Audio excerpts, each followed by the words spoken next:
Hello, movie lovers. Welcome back to SignaTeek channel. Today is all about fresh cinema experiences, and I can't wait to share my thoughts on the newest film making its mark. Sit back, relax, and let's dive into the recap of this exciting cinematic adventure. The film begins with Captain Brodie Torrance having a video call with his daughter Daniela at Singapore Airport. He plans to return to Honolulu to spend the New Year's holiday with her. Brodie, a former Royal Air Force pilot, flies Trailblazer Flight 119 and meets co-pilot Samuel Delahaye. He tells him that he will be flying through a storm. They informed the staff, but they told us to fly along the same route as there were only 14 of his passengers, and they needed to take the shortest route to save on fuel costs. This time, Bonnie, the chief flight attendant, tells Brodie that he needs to meet with a detective on the plane. The cop tells Brodie that he is transporting murderer Louis Gaspard. This man was a criminal who had been charged with murder 15 years earlier and was currently being extradited to Toronto. Officials said they planned to accompany him to Tokyo. Brodie felt uncomfortable around him but couldn't do anything about it. Other flight attendants, Isabella and Maria, join Brodie to greet the passengers. The next moment, Brodie and Dell are talking in the air. Brodie talks about how his wife died a few years ago. The plane was flying over the South China Sea when it encountered severe turbulence as it passed through a storm. The storm worsens and the plane is damaged. The avionics stopped working and the pilot tried to make contact, but the radio was also malfunctioning. Brodie injured his head in the commotion as he went to check on a passenger. The stewardess, Isabella, was killed, as was her shell bag, which was thrown out as the plane began to crash. Having to manage control without communications and radar, Brodie and Deli managed to achieve a safe balance. Brodie knew that he would not be able to reach Manila without navigation in such adverse conditions. He finds himself having to crash land in the water. But then he saw a dense forest nearby, so he took the risk and flew there. Fortunately, he found a road and managed to land the plane there. Once everything is resolved, Brodie tells the passengers to get off the plane. Dale asks what we're doing with the prisoners. He says he doesn't know anything about this killer because he has been extradited for murder. When Bonnie said he saw her staring at the officer's keys, he asked her to keep an eye on him and move her away from the other passengers. Brodie works with Dele and Bonnie to find a way to calm the passengers and call for help. Sometime later, Brodie maps the area and discovers that the plane has landed in Holo. Dele informs him that it is an isolated region of the Philippines controlled by a fortified extremist militia group. The longer they stay there, he says, the more they risk putting everyone at risk. Brodie knew he had to do something to alert the authorities to their whereabouts, because without them, the chances of finding them are very low. Then Brodie decides to do something himself. He comes to the passengers and tells them that he flew over the facility last night and arrived.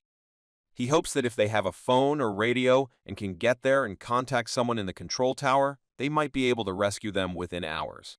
He asks them to be careful in this jungle. He surprises everyone by saying he will take Mr. Gaspard with him. In fact, he wasn't comfortable leaving such a hardened criminal with his passengers. Brodie then reluctantly removes the handcuffs. Gaspard and Brodie went together, and he was surprised at the confidence Brodie showed. Elsewhere on Jolo Island, a militant told his superiors about a plane that had landed nearby. His boss, Dr. Jun Mar, tells his subordinates to find the plane and hopes to profit from the passengers. At Trailblazers headquarters in New York City, the board meets with crisis manager Scarsdale. They are trying to locate the plane and its passengers on the Philippine Islands. Meanwhile, Gaspard Brodie has revealed that he is a former French Special Forces member who was simply in the wrong place at the wrong time when he was arrested and thrown in prison. Before they could find anything, Gaspard took the opportunity and disappeared into thin air. Brodie had expected this, hoping that Gaspard would show some integrity under such dire circumstances and help him figure out a way to escape from the island. After a while, Brodie finds the facility and goes inside. He fixed the broken phone and immediately called his Pioneer office.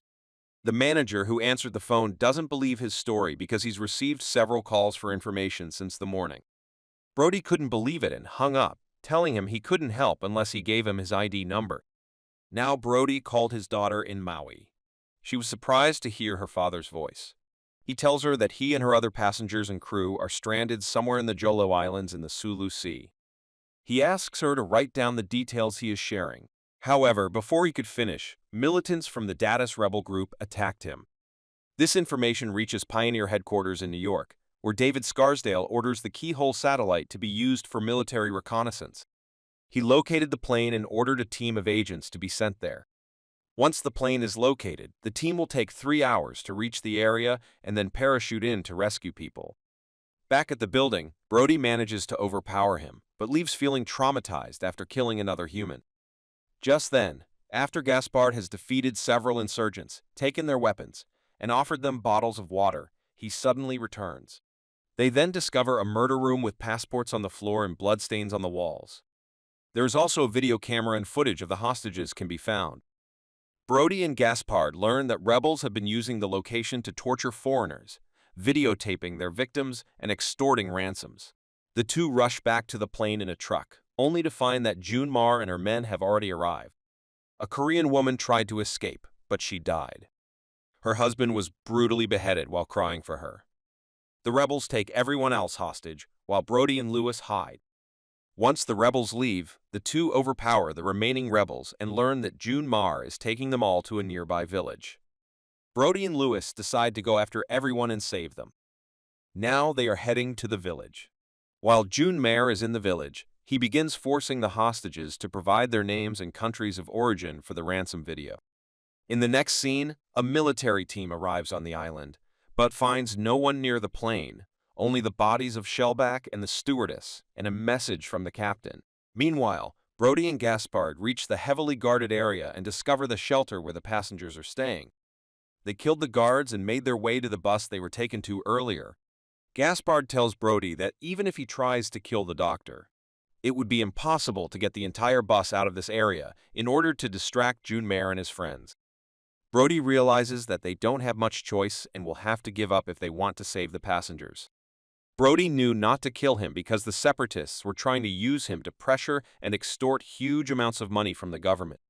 Gaspard couldn't help but admire his courage and willingness to save strangers. Brody surrendered. Data June Mar and his men took him into custody. As he was taken inside, a military team appeared and opened fire on the rebels. They rescue Brody and take his passengers back to where the plane landed. Despite narrowly avoiding death, Shellback tells Brody that it will take another 24 hours for the entire rescue team to arrive and that he needs a plan of action. Brody tells everyone that he can't wait for the rescuers, so he'll try flying the plane.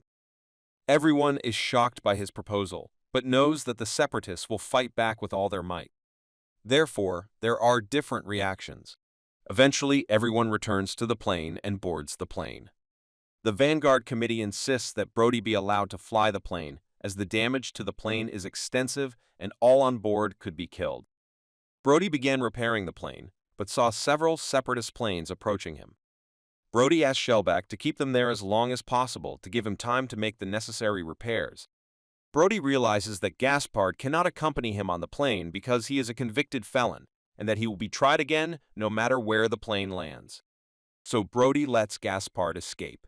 Brody joins the army in the fight against the rebels, which he is fine with and grateful for the help Gaspard provides. He knew that if circumstances had been different, he and Gaspard would have become good friends. Gaspard was also lucky when he found emergency money, which Shellback brought and fled into the forest.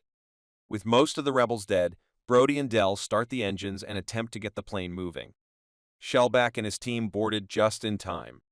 As the plane is about to take off, Brody notices that one of the gunmen in front of him is about to fire a missile at the plane. Gaspard comes to the rescue by shooting the insurgent in the head again, but the missile misses the plane. Bullets were fired from all directions, but Brody leapt with faith and successfully fired the devastating Holo Island shot.